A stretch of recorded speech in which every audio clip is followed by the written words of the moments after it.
বিভিন্ন জাতের হাইব্রিড কুল লাগিয়েছেন, কাশ্মীরি আপেল কুল, বল সুন্দরী, টক মিষ্টি।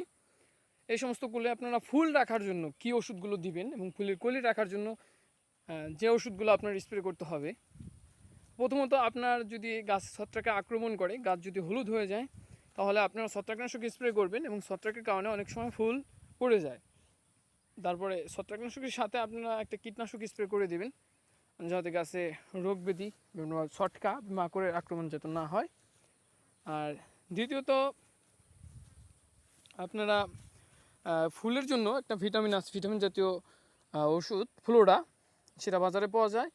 এই ফ্লোরা স্প্রে করবেন। ফ্লোরা স্প্রেতে গাছের ফুলগুলো অটুট থাকে, ঝরে পড়ে কম, সেই সাথে গাছের ফুল ভালো থাকে। অবশ্যই আপনারা এই বিষ স্প্রে করবেন এবং এগুলো স্প্রে করলে ভালো থাকবে।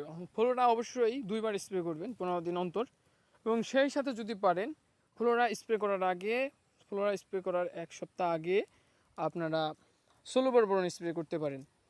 কারণ আমার বাগানে আমি করেছি। আপনি